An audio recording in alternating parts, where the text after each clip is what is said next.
Good morning, everyone. Thank you for joining us for our head coach press conference for the college football playoff quarterfinal at the Rose Bowl game presented by Prudential.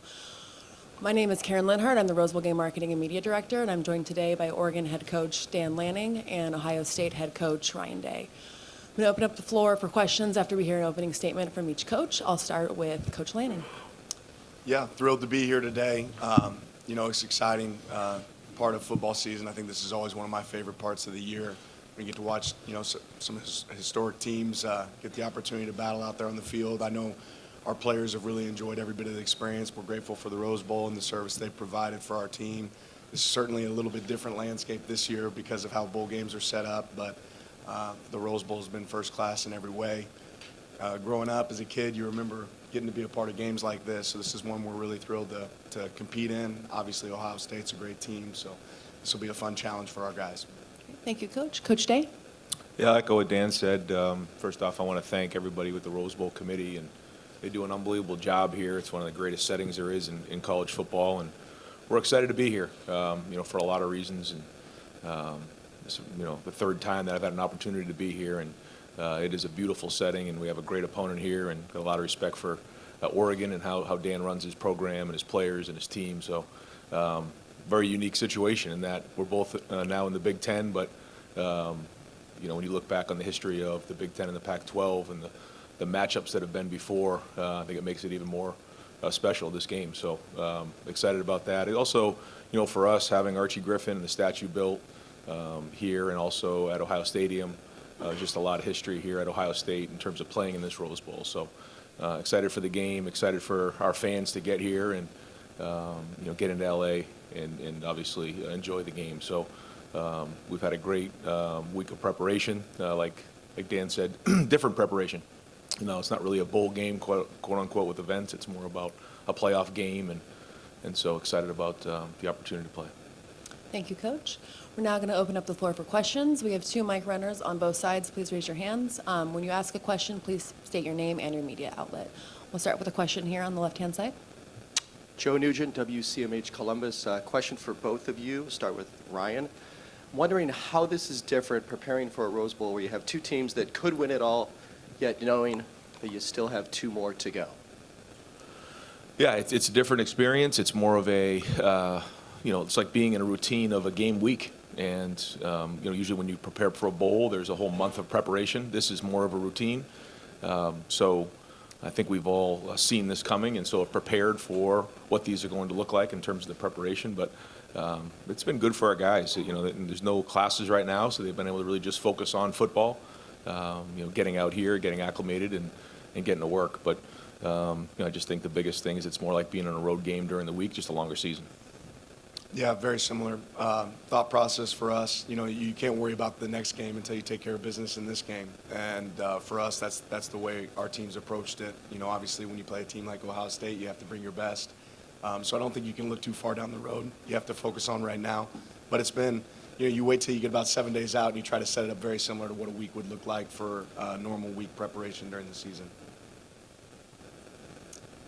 Take a question. Please raise your hand if you have one. We'll go in the front right there. Black hat.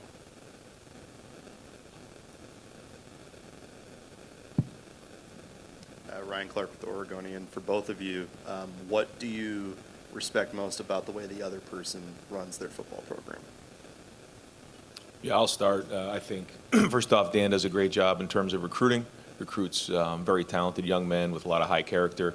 They're very well coached, and they play very, very hard. And you can see that when you put the film on. And because, when you watch people and you see different programs, at the end of the day, you still got to watch the film and see how guys are played. In all 3 phases, they're well prepared, and they play really hard. Yeah, I can share that sentiment. Obviously, a really talented team, and that's kudos to the work that they do in the off season and during the season. Recruiting is something you got to do every single day. I think both of our programs do that at a high level. You can see that with Coach Day and the people that they bring into their program. More than that, like you said, when you turn on the film, you try to find weaknesses in an opponent. It's really hard to find weaknesses in Ohio State in all 3 phases. The way they play on special teams, the effort, the guys they utilize. Right, a lot of places you'll watch and you'll see certain plays that they don't have their best players on the field. Ohio State has their best players on the field consistently. And they play hard for each other, and it shows up. please raise your hand if you have a question. We'll have one right in the middle. The mic's coming over. Yeah, for each of you, how important is it, do y'all see the importance of your quarterback sort of having visualization sessions, for one of another term, for games of this magnitude to anticipate what's coming, et cetera? Yeah, we always talk about playing the game as many times as you can before you play the game. I think that's really important, regardless of the setting, whether that's the meeting room, a walkthrough, sitting in your hotel room at night, right? How many times can you play the game before you play the game? You know, trying to picture what the opponent might do. And I think if you do that, that gives you the best opportunity to be successful, you know, really on game day, when you can visualize, you know, a lot of those different experiences that are going to show up in a game, you know, on game day. And if you can do that in advance, that gives you a great opportunity to be able to adapt and adjust when the game comes. Agreed. I think for the quarterback position, it's probably the most important, but it's important for all positions. And I think when you get to this point of the year, when you watch how NFL teams prepare late in the season, you know, into December, you notice that, you know, there's a lot of that going on, whether it's walkthroughs, meetings, you have to visualize things. You can't always do everything, you know, the same way you did in August or September. And so you have to fall back on your experiences, but then you also have to anticipate what's coming next. And that's a big part of this time of year, and having the discipline to put that work in when, you know, you're multiple months into the season. And I think, you know, typically that's the team that's going to outlast their opponents, is, you know, continually doing what you just said, is visualizing things and doing the mental work, so that when you get into the game, you can fall back on your training. If you have any additional questions, please raise your hand if you would like to ask a question. Go in the back right.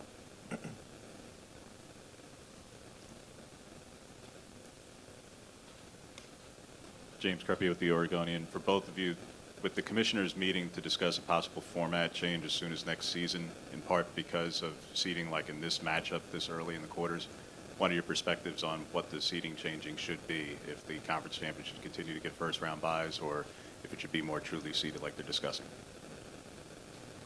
Furthest thing from my mind right now, right? I'm worried about right now. So I think college football is going to continue to see change. I think our job as coaches is to continue to adapt. Ultimately, like, what an awesome game this is, right? What an opportunity this is. But I'm sure the people that need to be able to assess that will assess it, but that's not my concern right now at this point in the season. Our concern is Ohio State. Yeah, same here. Focus is on this Rose Bowl and this game, but I know we're all learning. Everybody's learning as we're going through this new format, and I'm sure after the season there'll be time to discuss those things. We have a question on the left-hand side over here. No, we don't have it over there. We have one right in the middle. Sorry about that. Austin Kroom, Scarlet and Gray Sports Radio. You guys played each other week 7, you know, one of the matchups that a lot of the country saw as a potential national championship rematch. Now, months later down the line, two different teams, two different identities. How do you both stay the same with your game plan and not focus on what the media is talking about? Well, first off, I think that, you know, Oregon certainly, you know, in that game played a tremendous game and has continued to get better as the season's gone on. But I think both teams are just in a different place than we were midway through the season. And, you know, it's going to come down to the play on the field. And, you know, there's a balance there of the things that, you know, your team has, you know, built their foundation on, but also having change-ups and mix-ups. And it's about matchups. And we know that. It's about matchups on our end. It's about matchups on their end. And then, you know, understanding that in all three phases, it all has to work together. So, you know, you see this in the NFL playoffs a lot, where teams will play each other again later on in the season. This is an example of that. So you're going to see it more and more as we move forward, and it's just going to become part of college football. Yeah, ultimately, I feel like great teams have tendencies. You're supposed to, right? There's things that Ohio State does really well that I'm sure that they'll work to do in this game, and there's things that Oregon does really well that we're going to try to do in this game as well. So it's a little bit of the double-edged sword of how much do you want to change going into a next game. But I'll say this, every time you turn on Ohio State's film, you do see new wrinkles. You see Coach Day and his staff coming up with new things that make it a challenge to prepare for, and I think we challenge our coaches here to do the same thing. So, like you said, we're different teams at this point. You know, at Oregon, we talk about trying to be the best version of ourselves towards the end of the season. That's when you have to play your best ball, and we'll certainly need to be able to play our best ball and I expect the same from them at the end of the season here. Our next question will come from Dennis Stott over on the right-hand side. Dennis Stott, CBS Sports, for both coaches. 5 Florida State basketball players sued their head coach for unkept NIL promises. Your 2 programs are at the apex of that.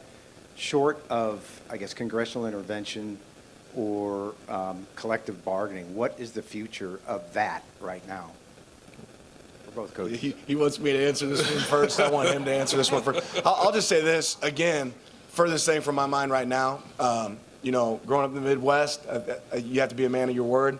What you say is what you have to do. I think that's something we believe in here at Oregon. I don't think there's a lot of clarity in college football right now. I think everybody realizes that, and I think we'd all be in favor of having some clarity.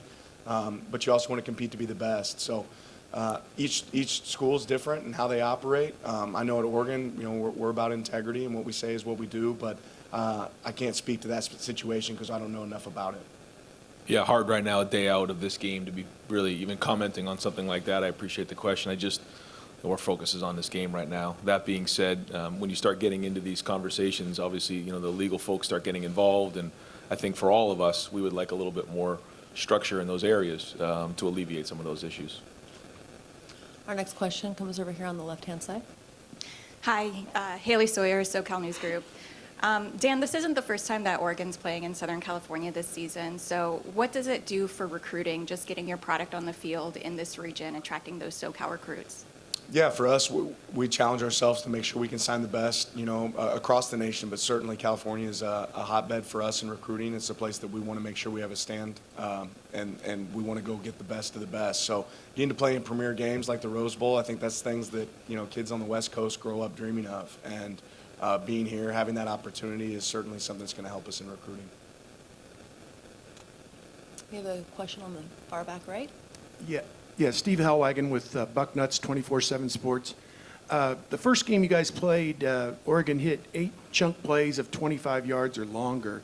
I guess I would just ask Coach Day, obviously the defense has played much better in the 7 games since then. What systems in place do you have to not allow that type of performance again? And then for Coach Lanning, kind of the chess match of taking what their adjustments are and still trying to hit those big plays. Yeah, you want me to just give him the game plan now? Is that Right. what you want me to I was do? going to start taking Sure. notes if he starts. So here's what we're going to do.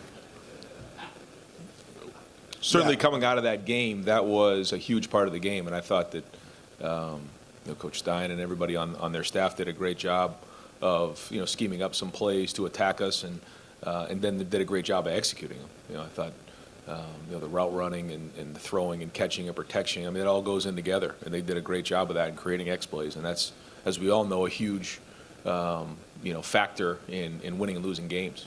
And coming out of that game, we certainly recognized that. That was no secret. So we've worked hard to make adjustments in those areas. We know that we're going to see a lot of the same type of things coming into this game. I'm sure it's not going to be the same exact style, but they're still going to have those type of ways to attack us. So we got to do a great job of getting lined up. We got to do a great job of communicating, and then post snap, we got to run to the football and understand what's going on. Yeah, and same on the other side of the ball, right? There were a lot of lead changes and score changes in the game last time. There was explosive plays on both sides. So the team that probably has the least explosives on their defense and the team that creates the most on their offense is probably going to have the most success. Our next question comes from the middle left, right over here. Luke Evans, Southern California News Group. Ryan and Dan, maybe hard to talk about or predict what the future is going to be with NIL and that concept. Where you look at where these two programs have come from in terms of how you build a roster in the modern era of collegiate football, how do you feel like both of your programs have kind of been on the forefront of that across this modern landscape?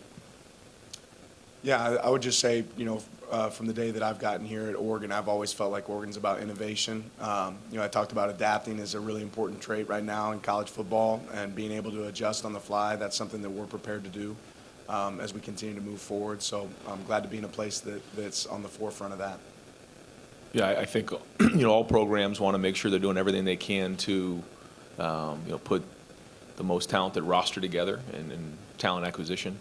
But we also have to continue to build our culture. And so, that starts in high school recruiting and then developing and retaining, those men who understand what it means to be in the program, and then adding pieces through the transfer portal. And that's how we look at it, and we need to do a great job of identifying those prospects and recruits that want to be at Ohio State, and then building those guys up so that in year 2, 3, and 4, they understand what it means, so that when adversity hits at some point, you stick together as a team and as a culture. So that's been a big part of it. But also, we all know how fortunate we are to be at Ohio State, where we have the resources to make sure the guys have what they need to want to stay at Ohio State. And for those who want to join the group and fill holes that may be in the roster, that we have those resources as well. Our next question comes from the back right. Brady Ruth, Daily Emerald. In a game as big as this one, how do you guys balance talking about the importance of momentum and capturing it, but also responding when momentum's maybe not on your side? Yeah, well, first off, you got to be in the moment. You got to create your own momentum, and execution fuels emotion. And knowing that there's going to be a lot of back and forth, just like in the last game, there was a lot of back and forth in that game. You look at the way it started, the way it was in the middle, and the way it ended. And so, understanding that we all have to have poise throughout the game, knowing that it's going to be a 4-quarter battle. Yeah, ultimately, it is about execution over emotion, right? That's something we spend a lot of time talking about, and your ability to get to the next play is the most important play, right, regardless of the result. So there'll be momentum swings in this game just like there are in every game, but it's just that. It's just momentum, right? You have to have the ability to either break it or sustain it, and those are things that you try to train throughout the season and throughout practice. Next question's on the left-hand side here. Hi, guys. Ashley Adamson, Big Ten. I know it's hard to zoom out when you're so hyper-focused on the task at hand tomorrow, but I just wonder if you could, and think about all the people who have been instrumental in getting you to the stage that you're at today. Is there someone that you'd like to give a shout-out to that you wouldn't be sitting here without? How much time we got? Right. I mean, I'll just start with my wife, Sophia. I think anybody that has as a coach in this profession, realize that there really isn't balance. I've said that before. There isn't balance if you want to be great. And you need a great support structure around you. There's a lot of people that believed in me and gave me opportunities. I think there's unbelievable coaches across the country that certainly deserve and would do a fantastic job in this role that I get to sit in. So I don't take that for granted. I'm very blessed, but as blessed as anything to have the wife that I have at home taking care of those 3 boys. And I think they got to enjoy Disneyland yesterday. I think she really enjoyed it right around 8:30 a.m., but I think around 8 at night she maybe was ready to get back home. So even though we had a long day of work, I know she was working her tail off there yesterday. Yeah, same with me. It's about family. And when you talk about family, first off, it's Nina and the kids. I've known Nina my whole life. She's been with me since we've been 6 years old, so we've been through a lot together. And when it comes, to great moments in life, you got to hug the people you love the most and enjoy them. And when you go through difficult times, you hang on the best you can to the ones you love, and you just, you keep pushing forward, you keep moving forward.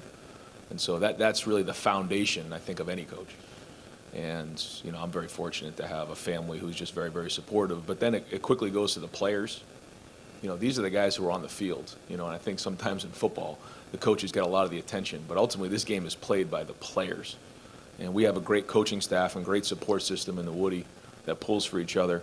And so, again, as much as, the focus sometimes comes on the coach, it's about our players and about our coaches in that building and the work that they put in.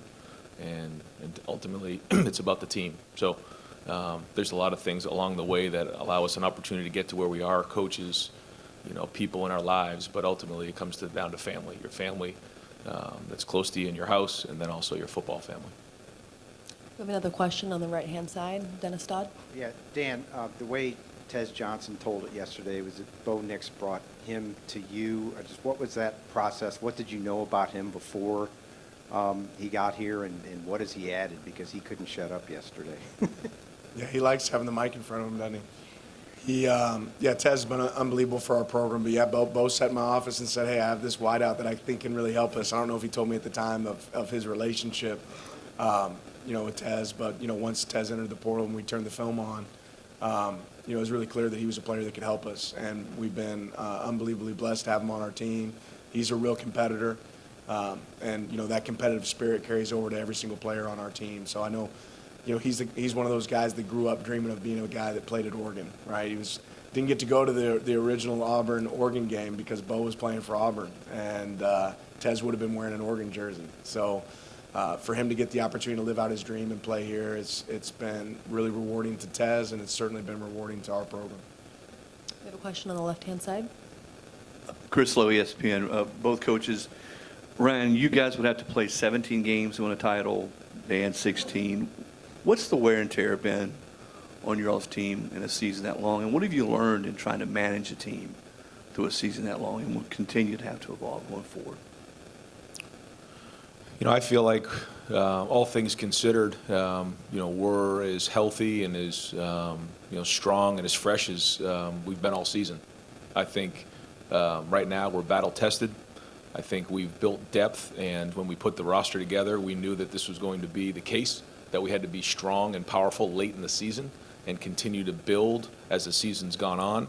And although we've had some injuries in certain positions, I feel like right now we're playing as fast and as violent as we played all season. So there's a lot that goes into that. I won't get into all those types of things, but I do think as we continue to move forward in this format, it's something we all need to consider.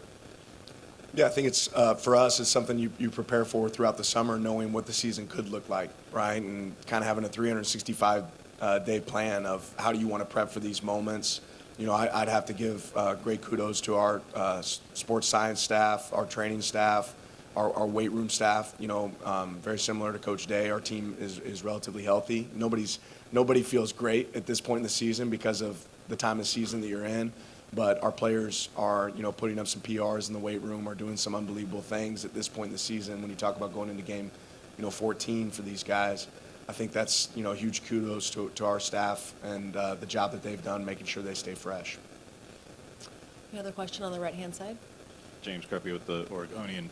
Dan, was hoping for clarity given Bryce's importance to the team, to the program. Clarity on the waiver that you're seeking. Is it simply because the baseball clock is adversely impacting the football clock, or are there other grounds there? Yeah, I won't really get into the details of it. I mean, like I said, we're day out from this game. I don't think that's where Bryce wants to focus. Certainly not for us either. But if there's an opportunity to have Bryce back, that would be great for him. He certainly deserves it, and he hasn't played 4 seasons of football here. I think he deserves that opportunity if it comes his way. If you have a question, please raise your hand. We have one in the middle right there.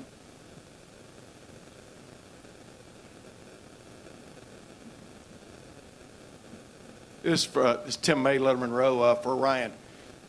How much different do you feel now than you did the week leading up to the Tennessee game with all the talk, that was going on in Columbus, Ohio, about you and your future and your team and stuff? What do you feel refreshed? What is the feeling you feel now going into this one? Very similar, and hungry, focused. Every opportunity you get on the field is an opportunity to prove people right and prove people wrong, and that's just the approach of our team. And we were excited to get back on the field, but we're excited about playing in this game as well. A lot of football ahead of us, and that's really just been the focus. And you have to learn from what's gone on in the past, and if you don't, then you're going to repeat yourself. And so every week we have to learn, whether it's winning a game by 28. The issues are still on the field. You lose a game, you have to learn from what happened, and then you grow from there as the season's gone on. We're both here in the Rose Bowl, and along the way there's twists and turns. You don't know how you're going to get to this point right here, but here we are, and an opportunity to play against a great team, and it's another opportunity for us to play Oregon again in the same season. So we feel fortunate for that. For that to have happened, but the only way that was going to happen is if we won the last game, and if we want to continue to move on, we got to win this game right here. Our next question comes from the second row. Hi, Bria Maranthus, Oregon Ducks on Sports Illustrated. For both of you guys, tomorrow I know a lot of people are looking forward to the sun setting on the Rose Bowl. I wonder if each of you have a moment you're looking forward to tomorrow? Yeah, hopefully when that thing hits 0, the Ducks Right. win. That would be the hope. I think it's really hard in our position, and certainly even for our players. You ask people to be in the moment, right? And I don't know that we ever get the opportunity to truly reflect on seasons, get the opportunity to really reflect on games. This is a game that everybody on our staff, every one of our team, every person on our team is really thrilled to be a part of. But there probably won't be a lot of chances to sit back and just soak in the moment. And that's okay, right? Because that's part of what makes it so special there at the end. Yeah, agreed. When you're at the Rose Bowl, you're like on sensory overload. The grass is greener, the sky is bluer, the sun is more yellow. It's a beautiful setting. But once the foot hits the ball, it's time to go play. And anybody who knows playoff football, everything gets ratcheted up, and the intensity just gets ratcheted up. And so, the electricity in that stadium tomorrow will be special. Another question on the left-hand side. Just 1 second, and we'll pass that mic.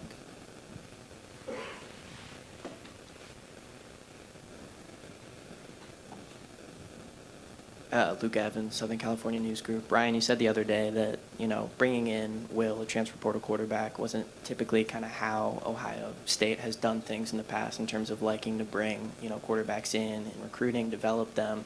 Well, for both of you, what are the benefits and challenges that you guys have seen throughout the season of bringing in a portal quarterback from the seniority aspect, but also kind of integrating that into a roster that you guys hope will compete for a championship? Yeah, let me first off say that I think Oregon's done a great job, with Bo and with with Dylan bringing them in 1 year, in a short period of time, getting them acclimated to their offense and operating at a very, very high level. So, that's not something that just happens. It's something when you watch it, typically it takes a while for someone to get used to the new language, to get used to the, how you call things, how you do things, and so that's happened seamlessly, and a big part of that is coaching. For us this year. We felt like it was the right thing to do for a lot of reasons, and we saw a winner in Will. We saw a leader, somebody who's won a lot of football games at Kansas State, and we felt like if he came in and understood how we did things on offense and surrounded him with the supporting cast that we have, that we had an opportunity to go make a run at this thing. And I think as the season's gone on, you've seen him grow week in and week out, but ultimately it's going to come down to his leadership in this game. Yeah, same thought. Anytime we look to add somebody to our program, we're looking not just to add what kind of player are we adding, but what kind of character. And we've been really fortunate to hit, in the portal and have some success. I think what that's done for our team, it's created unbelievable competition, not just at the quarterback position, but several positions. When you have competition, that brings out the best in everybody, right? Brings out the best in all of our team. And at this point in the season, too, like Coach Day alluded to earlier, it gives you the opportunity to have depth and be strong and have strength in numbers towards the end of the season. But Dylan's done an unbelievable job for us, just like Will has done for them. You talk about two great quarterbacks getting to battle it out on the field tomorrow. That's obviously really exciting. Coach Lanning, we're going to do a photo op with the trophy. For all photographers, please stay seated. We're going to get the video first, and then we will let the photographers know when we're ready for you. 1 second.